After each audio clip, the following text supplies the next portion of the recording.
Thanks for joining us today. Thank you so much for having me.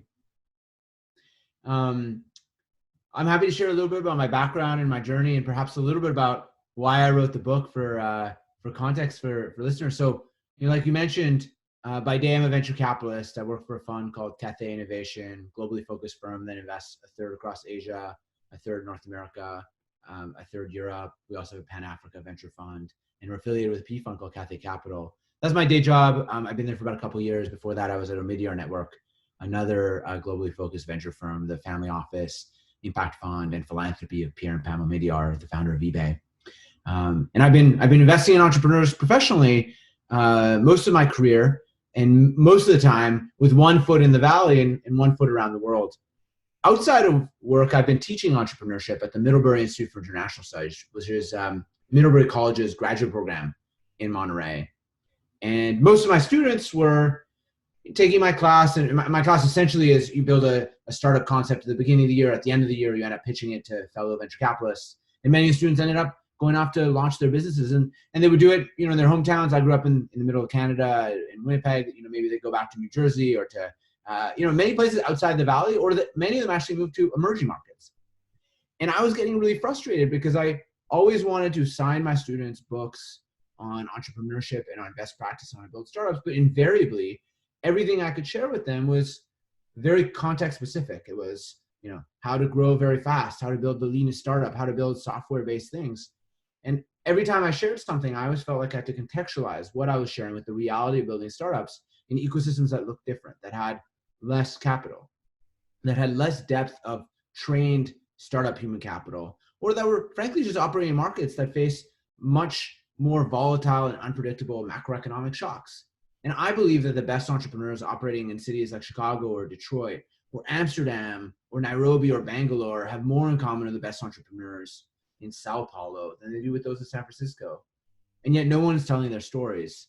And so I decided I would. And so that was the genesis of my book, Out Innovate: How Global Entrepreneurs from Delhi to Detroit Are Rewriting the Rules of Silicon Valley, which just launched about a week and a half ago. And the thesis is really is that we have this startup best practice that is context specific. And yet around the world, the best entrepreneurs, I interviewed about 200 entrepreneurs, 60 of whom made the book and case studies, mostly folks that are leading companies, a couple $100 million, a couple billion, or exited already. And I think the best entrepreneurs operating around the world are not only challenging these conventional wisdoms, increasingly they are reinventing the playbook altogether. And I think that for entrepreneurs operating outside the valley, but frankly anyone that is thinking about innovating within a corporation or within government or a philanthropy or folks that want to support ecosystems, I think it's important to understand what it takes to scale businesses in other contexts that are not Silicon Valley.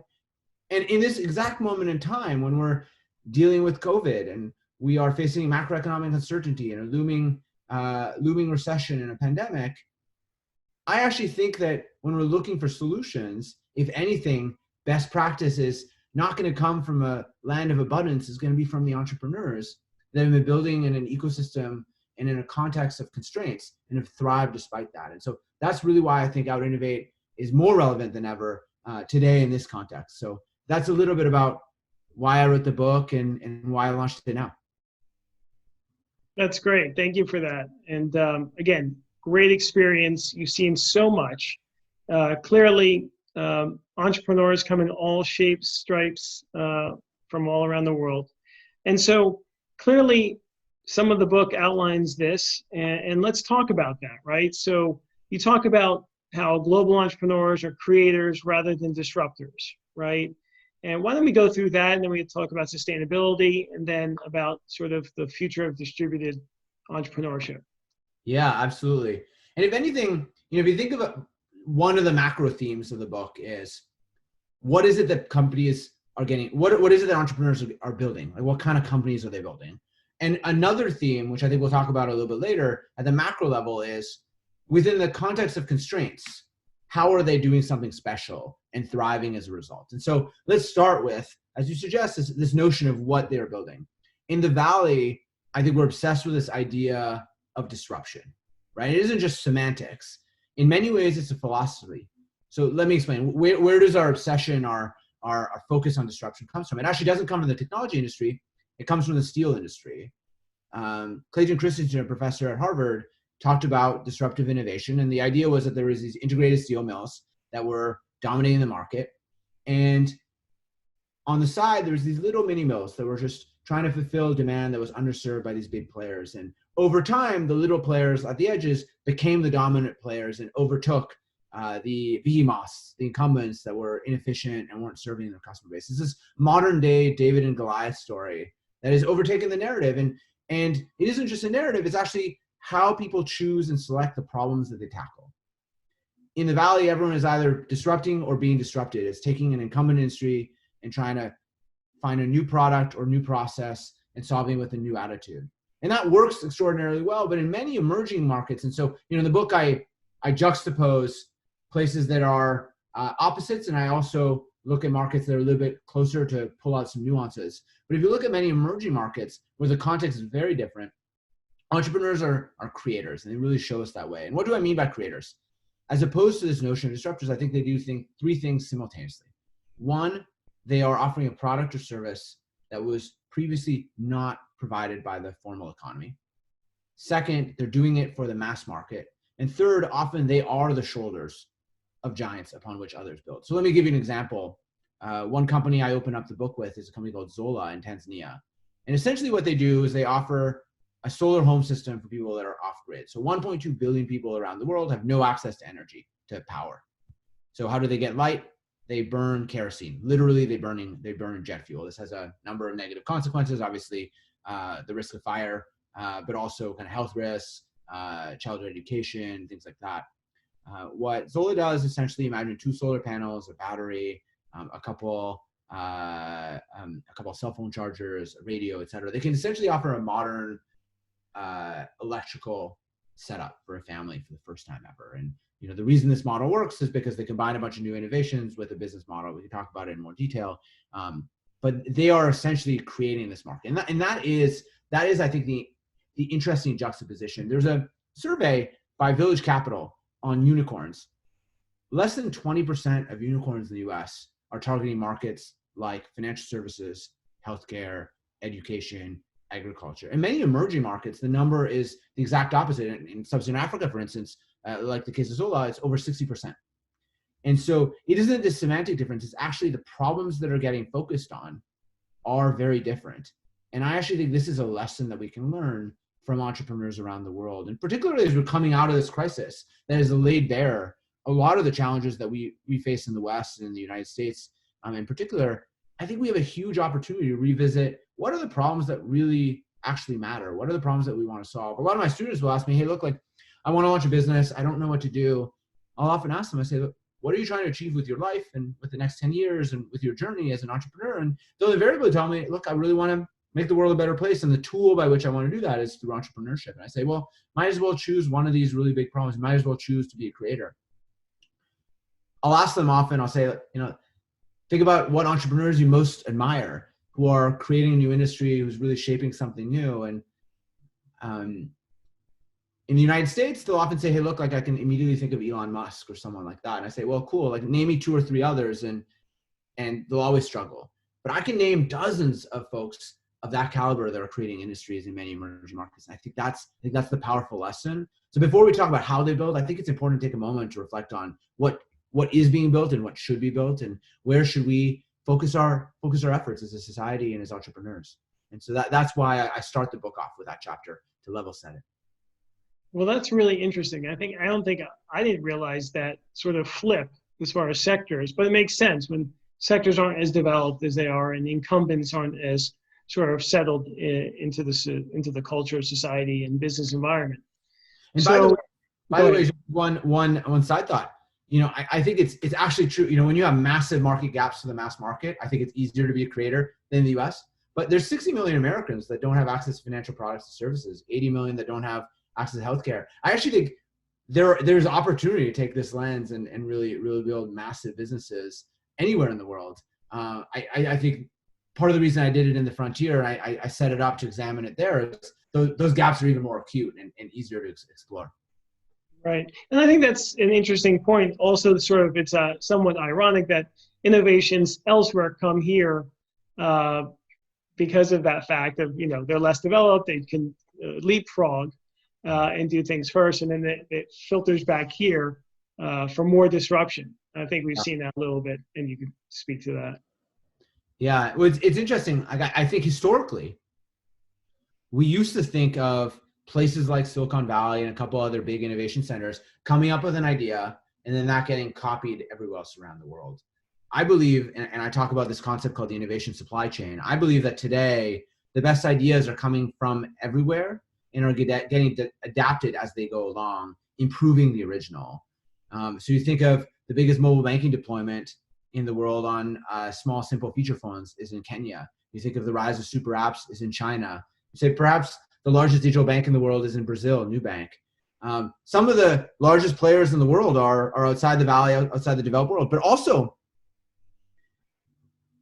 innovations are getting adapted. So think of ride sharing, which definitely came from Silicon Valley, right? Like Lyft and Uber pioneered that model. Today, the biggest ride sharing business in the world is Didi in China.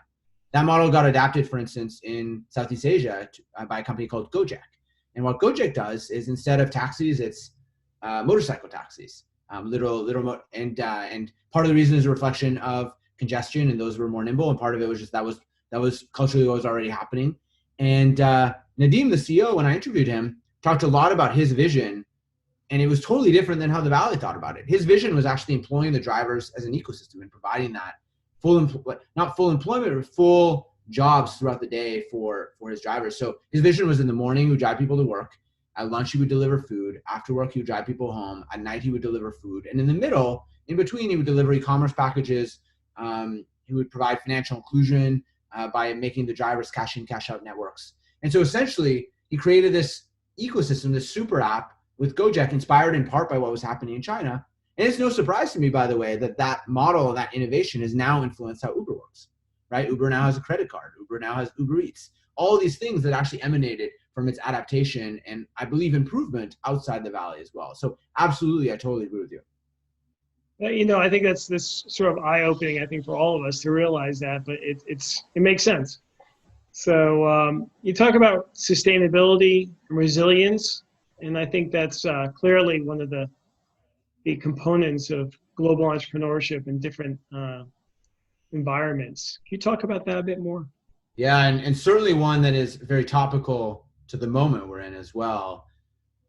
In the Valley, we think a lot about this notion of building and hunting unicorns, right? And a unicorn is numerically just a company that's worth over $1 billion, but it's also a philosophy of saying, hey, look, that's the objective. And if that's the objective, the method is growth. And it's informed by strategies like blitzscaling or the fat cat theory or others that they've been espoused in the Valley. But it's essentially this notion that it's okay to subsidize user acquisition in service of growth. It's okay to burn a lot of money in service of growth. And this has to happen very quickly. And in the book, I coined this idea of the camel instead of the unicorn. And what do I mean by that? And what is it? I chose the camel as the animal, as the mascot, because unlike the unicorn, it's a real animal. It exists in real lands. It can sprint across the desert at 65 miles an hour, astounding. It can drink faster than almost any other thing, but it can also survive in the world's toughest environments when it needs to. And I think that the best entrepreneurs around the world are building camels, not unicorns, outside the Valley. And what do I mean by that? I think, one, they are building with sustainable unit economics from the get-go. It isn't about giving away free stuff. It's about figuring out how to build something that consumers want and trust and value and pay for. Second is about managing burn. And third is about taking this long-term view to building it, and that it will take time. I'll give you one example, which is a case from the US and the Midwest, which is Grubhub. I often think of on-demand delivery as a model that's received a ton of venture funding, right? Like DoorDash raised something like $1.5 billion. Grubhub, which started in Chicago, was, when I interviewed Mike Evans, the COO and one of the co-founders, talked a lot about how they were sustainable at every single fundraise. And every single fundraise was for a very specific purpose. It was to expand to a couple other cities. It was to make a small acquisition or what have you. And that's kind of what I'm talking about, which is this idea of balanced growth. Mike talked about how he got to IPO, I think it was 8 years. He said, look, I could have gotten there in 2 years less, in 6 years, but I would have done so at meaningfully more risk. And what I'm talking about with this camel approach is, look, like obviously you're still trying to grow. Like entrepreneurs are trying to build successful businesses. And obviously that requires some amount of investment and you'll be burning money for a while before growing. But the question is how deep is that trough? How deep is the valley of death in service of how much of an acceleration of revenue? And I think that in tougher ecosystems, entrepreneurs don't make the same trade-offs. And they think a lot more about building a sustainable business, managing that risk and managing the burn, and realizing that will take perhaps a little bit longer, but from a risk-adjusted basis, will yield success. And so, as I think about the situation we're in today, I think, one of the lessons that we can draw from the book is, I don't think we have a really great playbook on how to do this in the Valley and how to build businesses that can be resilient. Like obviously Camel is going to be facing challenges in this ecosystem too, but I think they'll be more ready because they have not set themselves up in a different way. They will already have had a sustainable human capital size. They'll already figure out what the more sustainable burn is. And so they'll have to make adjustments. They just won't be as massive, et cetera. And so I think that's why this is a valuable example and lesson for us anywhere, including where I'm presently in the Valley to learn from too. Right. This is certainly so relevant right now, Alex. I want to remind everyone on the call today to submit your questions below. We'll get to them shortly. I want to ask Alex about the term in the book that is mentions globally born and distributed. What does that mean? Can you unpack that for us? And like the camel point, which is, I think one of the reasons camels exist is there's less capital and there's bigger shocks to the macro ecosystem. So out of constraints comes a different playbook. And I think that playbook sets up for success or certainly advantage in different ways. I think this notion of being more global is similar. And I think there's two facets to it. And let me talk to both individually. The first is the countries that the business targets. I think that around the world, if you are operating in a market, if you start from a country that isn't the United States, that isn't one of the biggest domestic economies in the world, often entrepreneurs will choose to be born global.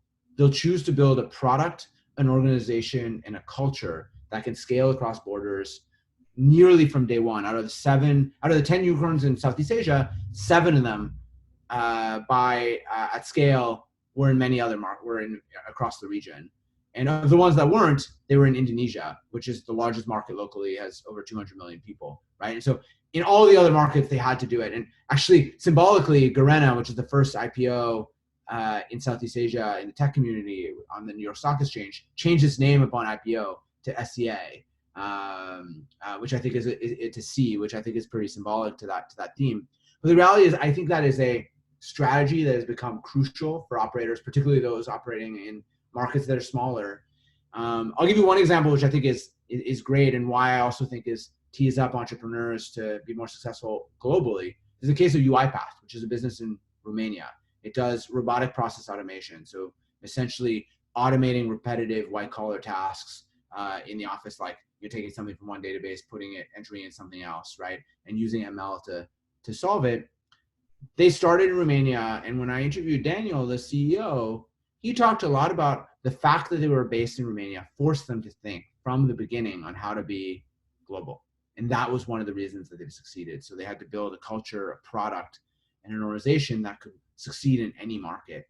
And today, obviously, they're a massive success story, a multi-billion-dollar company. They are arguably the fastest growing enterprise company in the Western world of all times. And I think one of the reasons they were able to do that was exactly this, is how they built their organization and their DNA, and they were born global. So that's the market side of it. The related side is this idea of being distributed, which is tapping the best of the world for talent. And the reason it's the other side is, you could build a local organization but have a distributed team. You could target your local market but have an international force, or vice versa. But often the two go hand in hand. In many ecosystems that are outside the Valley, if you are looking for top tier talent, the reality is I think that talent is distributed evenly and opportunity is not. And so as a result, people are opportunistic and are thoughtful about who they hire. I grew up in Winnipeg, and if I was the CEO of a startup and I was looking for a been there, done that CMO that scaled a startup to IPO on marketing and knew the playbook, look, there aren't 50 or 500 of them the way there is in the Valley. There might be 5, right? But those folks might already be employed at other companies. And so as a result, you're by nature looking outside your ecosystem for the talent. You're tapping the best of talent wherever it's from. And so I think actually building distributed teams is a really powerful muscle to do that. It's proven to actually increase diversity, which is really powerful. You can access lower cost pools of talent, so manage your burn even further. And I actually think that building a distributed team well sets you up to also be born global. If you've already built that muscle to be set up across borders. And so I think that's pretty powerful.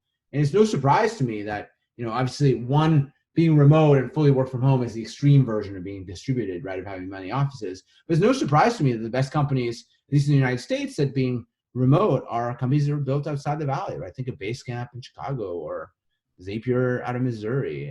And as we're trying to figure out how to build these distributed teams with cultures that work across locations, I think this is another area where we shouldn't look to the valley. We should look to the best entrepreneurs outside the valley and around the world who've been doing this all along. I think that's a really good point, because sometimes we have everything here. Our market is so big that entrepreneurs don't look across the borders until at a certain point, right?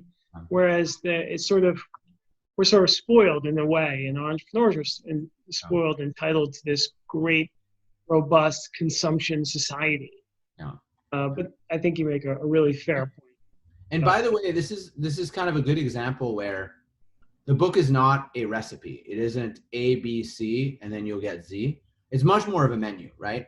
If you're an entrepreneur operating in Israel or Estonia or Singapore or Vietnam or whatever, like the lessons of being born global make a lot more sense, right? Whereas if you're an entrepreneur in New Jersey, like you have the benefit of having a massive American market that you can access. And so perhaps you'll choose not to do that. That being said, being distributed might actually be something that's super relevant to you. And the same is true of entrepreneurs operating in many ecosystems around the world. And so I think of these a little bit more as, look, entrepreneurs in other ecosystems have faced similar constraints to you. And I think that an entrepreneur in New Jersey has more in common with an entrepreneur in, whatever other ecosystem. But obviously it's very different too. And so you can't just copy paste it. And I think we can't make that fallacy either. And so I think it's important to introduce relativism in every aspect of the book that I explore. And I think this is one of the areas that I think you rightfully point out. Right. So why don't I had some questions about ecosystems, and then we'll get into Q&A, but why don't you share us one takeaway, share with the audience, one thing that's really important that you've learned from your book and from your research? I think the biggest takeaway of the book really is that we have this playbook on how to scale startups, right? And it's centered in a time and place, Silicon Valley and today. And yet today, there are over 1 million venture-funded startups across 480 startup hubs around the world. And what it takes to scale startups in these other ecosystems just looks different. And the best entrepreneurs in these ecosystems have already figured out how to not only challenge those conventional wisdoms, but increasingly what it takes to succeed, what it takes to scale. And I think that taken together, this gives us an alternate playbook that we can all learn from. And so I think that is the major takeaway for me in the book. And then there's an opportunity to double click into each facet of that. So I think that's important to realize, that you don't have to be in Silicon Valley. A lot of times people commiserate about where they're located, but with technology and access to information, education, networks, even if they're distributed and virtual, really equalizes everything around the planet and should really help entrepreneurs wherever they're located. Yeah. Unfortunately, I don't think it's equal yet in terms of access to capital or opportunity, but I do think that these are incredible leveling forces. And think of what's happening right now through Zoom. There's the same friction, same marginal cost to have a conversation with someone, be it my neighbor here in the Bay Area, or someone in New Jersey, or someone wherever in the world. And so as a result, I think things like that are going to increase the leveling. I also think there's a bunch of big enablers that are going to continue being tailwinds for entrepreneurship everywhere, like business infrastructure. You think of what Amazon Web Services did, making it possible for anyone around the world to rent a supercomputer by the hour. We're going to see more and more of this horizontal infrastructure that's going to make it easier. And I believe, on the capital perspective, I think that's going to get equalized more and more. I think, one, we're going to see some huge success stories that are going to draw capital in to ecosystems outside. The UiPath story is a good example. And I think, two, because of these same trends, it's going to be easier for VCs to invest everywhere. And we're going to have to be, my firm is a good example of a firm that's born global and that's supporting around the world because we actually believe that that's going to happen. Right. Okay. Let me ask you about ecosystems. So again, everyone sort of commiserates they're not in Silicon Valley. But how many years, or what do you see as far as when will it become more equal as far as funding, right? Is sort of one of the laggards, Yeah. even though infrastructures are sort of growing organically and with considerable funding by cities, states, and countries. Do you see sort of a timeline when there Yeah. will be? I'm going to give you an incredibly unsatisfactory answer, which is it depends. But I will leave you with something that hopefully will be satisfactory, which is if you actually map the acceleration of ecosystems by the number, and I'm using the term unicorn like as billion-dollar businesses as a proxy for pumping out big companies in a particular ecosystem. And if you mapped it and you say, look, like, X year, how many are there? Y year, next year, how many year? There's actually this inflection point in many ecosystems where it's after a few, right? Like 4 or 5. And in the book, I actually explain a little bit why, but you actually see these curves where an ecosystem starts to accelerate as there starts to be a critical mass of entrepreneurs. And so one of the things that I actually advise folks when I'm asked, how to build ecosystems, I think historically we've often thought about input-driven theories, right? Like you need capital, like how do we get more small companies as pipeline? Like how do we actually get talent from universities? All that stuff is really important, right? I think that's important. I think we often ignore what it takes to catalyze an ecosystem. And I think that what it often takes to catalyze an ecosystem is getting a couple of these success stories that then end up being the mentors for the next generation, the role models for the next generation. But that also meant kind of a set of managers within those companies that might be the next founders or that have a little bit of money to be angel investors, et cetera. And I think that when you have a couple of those in an ecosystem, that also starts to unlock it. And that starts being the bottoms up that kicks in some of the rest of the stuff in high gear. And so I think that's one area that I think is often ignored and we could spend more time focusing on as a way to catalyze ecosystem development. Well, tell us which ecosystems are doing it well. I mean, are there a few across the world that really are standouts for whatever reasons, but something that we in this country, whether we're located in the East Coast or West, in the middle of the country or the South, or Canada, where you're from, could replicate? Yeah. Well, and so one of the things that I think is important is a macro thought, and then I'll give you 3 examples. One of the macro thoughts is, I think it's important that we don't try to replicate Silicon Valley. I actually hate the term Silicon Slopes or Silicon Savannah or whatever, because I think it assumes that what we need to do is like get all of the things that happen in the Valley, and then magically this cocktail will yield a successful machine at building startups. I don't think that's true. I think that what's going to happen is going to be similar as what happened in the car industry, right? 100 years ago, less than 100 years ago, Detroit was Silicon Valley. If you were an entrepreneur, you went to Detroit. Technology wasn't software, it was automobiles, and it was set to revolutionize the world as we knew it. And then what happened, right? That technology started to take root everywhere. And in Japan, we got just-in-time engineering and reliable cars. In Italy, perhaps we got the most beautiful, sexy cars. In Germany, raw engineering. And today, I'd say the capital of electric cars is Silicon Valley, perhaps Shenzhen. And I think the same thing is going to happen in the world of innovation, where Silicon Valley will probably continue to be one of the leaders in the world. And certainly, it's incredibly well positioned to do that. But I also believe that ecosystems around the world become incredibly strong at specific things where they have a comparative advantage. And, Minneapolis, for instance, has a really strong healthcare ecosystem. Why couldn't it become one of the best places in the world for that? Or Israel around cybersecurity, which is already manifesting itself. And so I think that's one kind of macro thought. 3 things that I think are doing well, and I think this is in terms of addressing pain points or solving problems. I'm really excited about what India has done from a government perspective with the Aadhaar system. They created a biometric identity scheme. Lack of identity is a really big challenge for startups everywhere. Like if you don't have an identity, a government ID, how do you onboard someone for a financial product? How do you onboard someone for a dating app? Like how do you do a lot of these systems without some form of authentication of who that person is and trust in the system? And so they essentially created that. And on top of that, they built a set of APIs to do a bunch of other things. And I think that will be really powerful to unlock a bunch of new types of innovations that weren't possible in other emerging markets. I think what Estonia is doing with e-government is really interesting to me. And I think something that is underappreciated is the power of immigrants in startups. And if you look at, like, the data is unequivocal in the rate of starting businesses and also the success of building outsized businesses. You think of Elon Musk, who I talked about earlier, but even kind of among the largest tech companies in the United States, the importance of that at the senior management, at the founder level, and throughout the organization.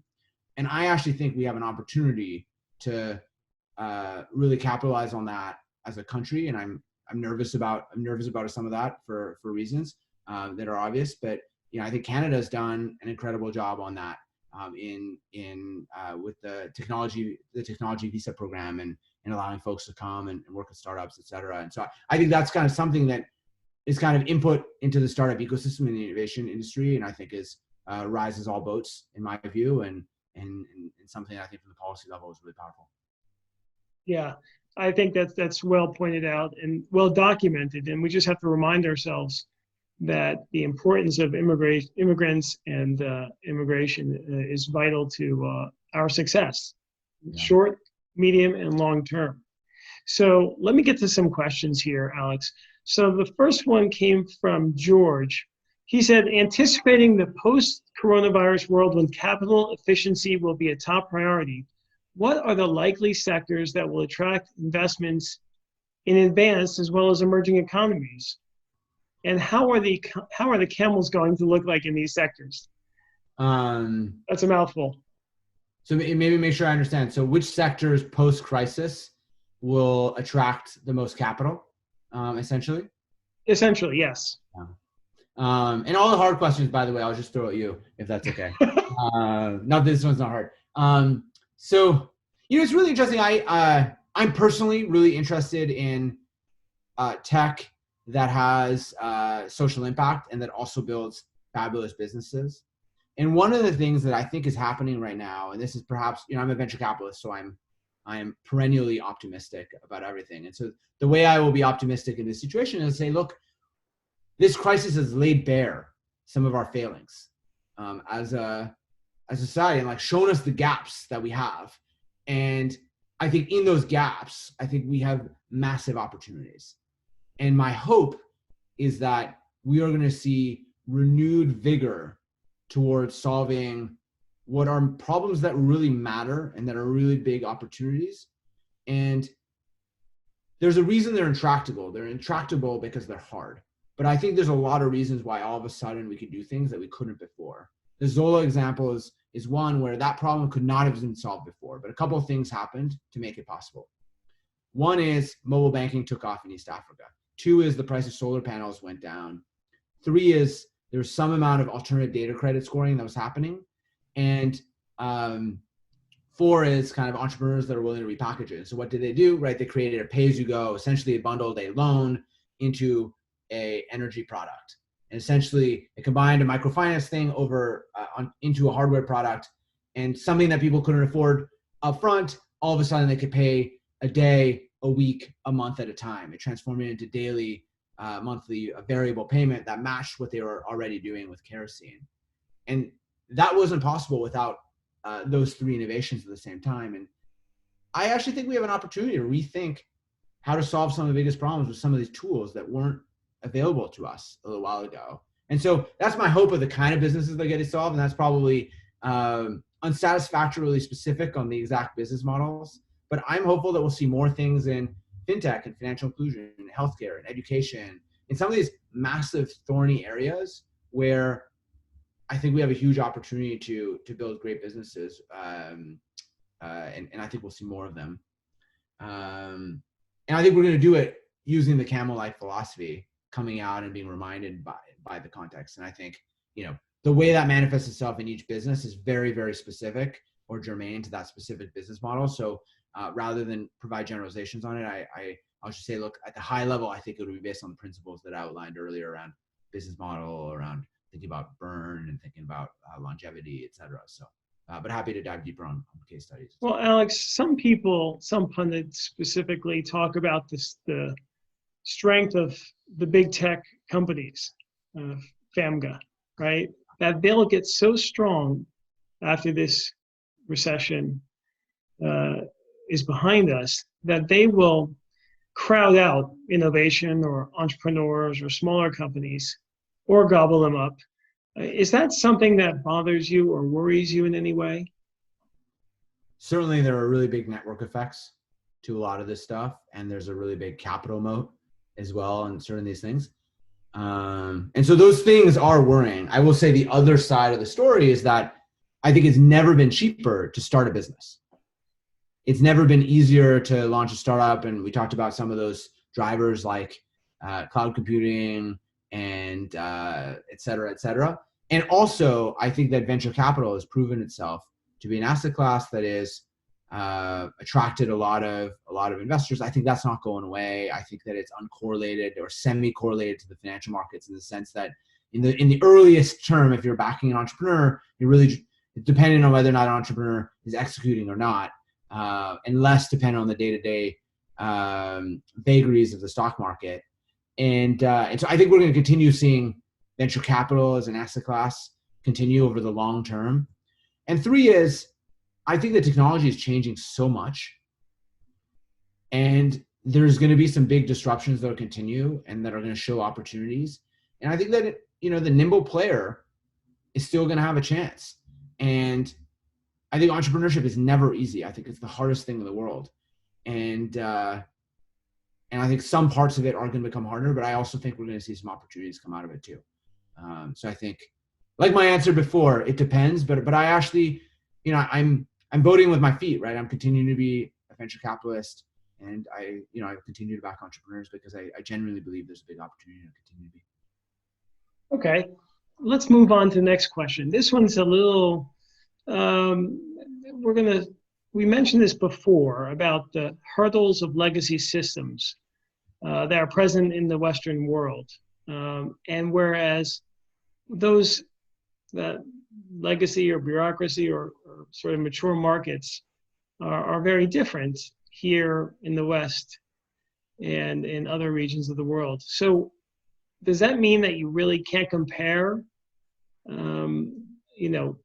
entrepreneurs in different regions or in different settings like this? Or do you take that into account when you look at entrepreneurs from around the world in developing countries as opposed to the West? From a venture investment perspective, or from from what lens do you mean? I think Jan means just in general. They're just very different worlds that entrepreneurs operate in. Yeah. And it's hard to compare apples to apples. Such an interesting point. In the book, I do a massive oversimplification, right? Where I say, look, like there's this idea of the frontier, and at the frontier, the rules are different. The reality is the frontier is very different and heterogeneous itself, right? And I think two axes that you might think about it is you might say, look, there are developed countries and underdeveloped countries. And then there are developed startup ecosystems and less developed startup ecosystems. You might say Silicon Valley is somewhere up here, right? Like developed startup ecosystem, developed country. The book even includes a Pyongyang example, right? Where you say, look, a very developing country, very developed startup ecosystem. And then there's stuff like all the way in between, but there's also ecosystems like Bangalore, right? Very developed startup ecosystem in an emerging market. And then you might say, look, there's places like Winnipeg, which has developed country, but more emerging startup ecosystem. And the reason I set up the book that way is, there are chapters where I really want to show the extremes of the two. But I also want to pull out the nuances in between as well. And so, again, I think this book is not a recipe book, A, B, C, and then you get Z. But I think that there is, on the creator's point particularly, look, I think the reason I set it up in that case of looking at, some very emerging markets relative to the US is show the extreme. But the reality is the nuance is really, really strong. Like one example that I have in the book, which is from New Jersey, is AeroFarms, which is a vertical farming startup, which is essentially creating that market and trying to figure out how do you actually bring agriculture much closer to urban environments and what that takes. I think that you could be a creator anywhere in the world, but perhaps where you're picking your spots is different. If you're just taking a technology solution to make X thing a little bit more efficient, like that's just different than what I'm talking about in the book. And I've used that a little bit as an extreme. So I think that's my perspective on it, is that I think there's a lot of gray in this, but I think you can, when you really look at the data, you can pull it out on both sides of it. Okay. So David has a question about the best resources found for talent acquisition. Are there new platforms and new technology that you're seeing across the world? So in the book, I think talent is the key resource for many startups, right?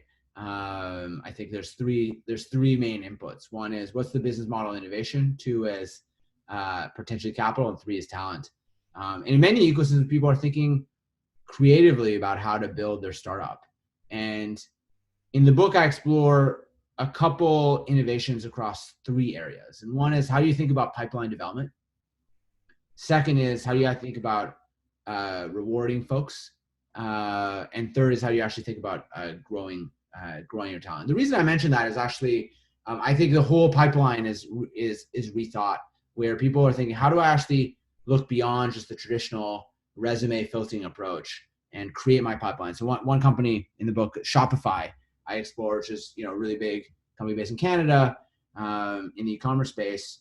They created something called the Dev Degree. They partnered with a local university to create their pipeline, and essentially created a university degree in partnership with the University of Carleton, where engineers did a bunch of co-ops with them, took classes at the same time, and graduated and got a job offer with them. That obviously is possible within a really big company context, but I gave a couple of examples of folks that do it a little bit more as a side hustle type thing. With one, for instance, a Slack-based internship where they're giving people problems and trying to figure it out. And then the other side of it, which is the growth piece, is, look, it becomes really hard to recruit folks. I think one of the things that I've observed is that this notion that employee churn is acceptable and part of the business model is rethought as well. Like, the average employee tenure, I think at Uber is 13 months. At Google, it's less than 2 years. It's just accepted that that's okay. I think in many ecosystems around the world, people think, look, how do I actually retain and grow folks? And I think Shopify is a good example of a business that's done that really successfully. They've been a very successful public tech company, but had, on the whole, pretty meaningfully lower churn than companies out here on the West Coast, and driven by many of the strategies that they're employing. Right.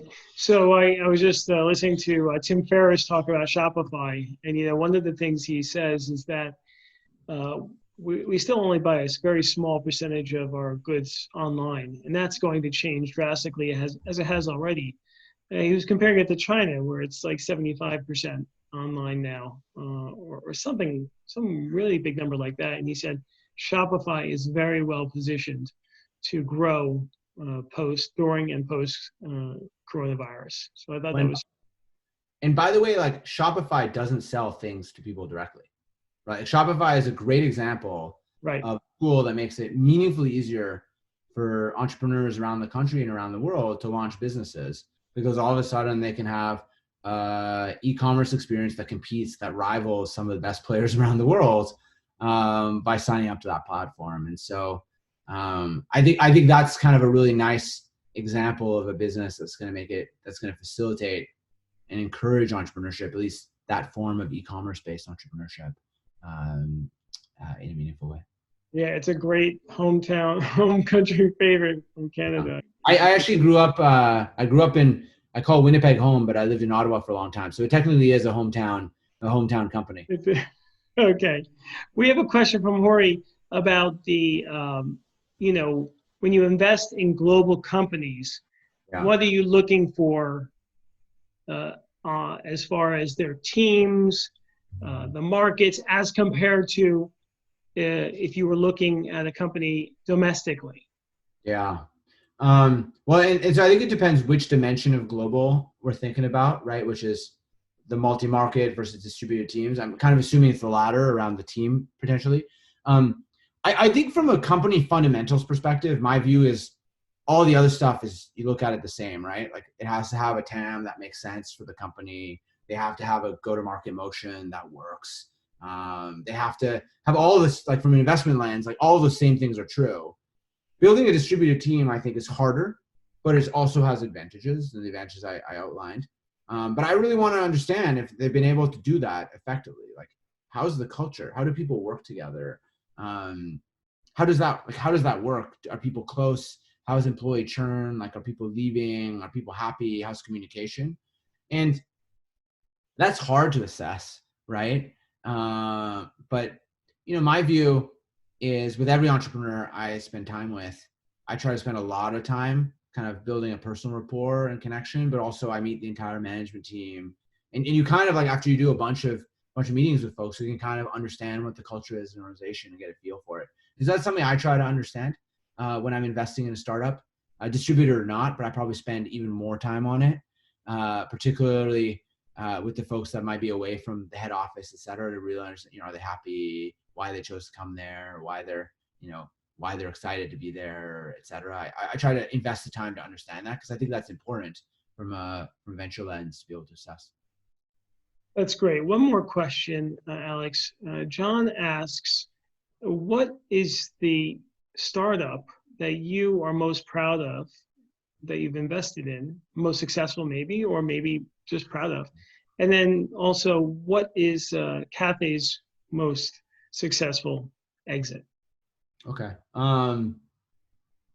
So the company, I'll mention one, which is also the company that got me to know Cathay Innovation, which I think is kind of fun. When I was at Omidyar Network, I was really focused on this notion of rebundling the financial services experience. There's something like 1,500 fintech startups that were doing things like remittances, personal financial management, savings, what have you, all these individual things. And I thought, look, each of these products are doing better, but the whole experience is not, it's a little bit disaggregated. It's really complicated for the consumer. And I think that that's going to get rebundled in a consumer-centric way. And so I had backed a company called Chime, which is the leading digital bank now in the US. And Cathay had led the Series B of Chime a couple of years ago now. And that was how I got to know, as a French Canadian doing global tech, it was really fun to meet a Paris-based French global tech fund. And that was how I got to know them. And so that was, I think, an example of investment I think we're both very proud of. One of the exits in our portfolio, to your question around commerce in China, was a company called Pinduoduo, which is it's probably the fastest growing e-commerce company of all times. They're, I think at this point, 4.5 years old. They have about 400 million users. They trade on the NASDAQ for, I don't remember, 30, 40 billion. But it was scaled very, very rapidly, and in part by building trust on the internet in China and helping on-ramp folks in second, third, and fourth tier cities across the country. So that's one we're pretty excited about. It was done by some of my colleagues in China. Wow, that's Chime is huge. That's really special. That's a great success. So Alex, I want to thank you for coming today. We're going to end with a poem. I know you pulled one out for us, so okay. Well, I'll give one that is a note to the times of struggle and being invincible in the face of struggle. And so it's by Albert Camus, and it is, my dear, in the midst of strife, I found there was within me an invincible love. In the midst of tears, I found there was within me an invincible smile. In the midst of chaos, I found there was within me an invincible calm. In the depths of winter, I finally learned that within me there lay an invincible summer, and that makes me happy. For it says that no matter how hard the world pushes against me, within me, there's something stronger. Lovely. Thank you so much for that, Alex.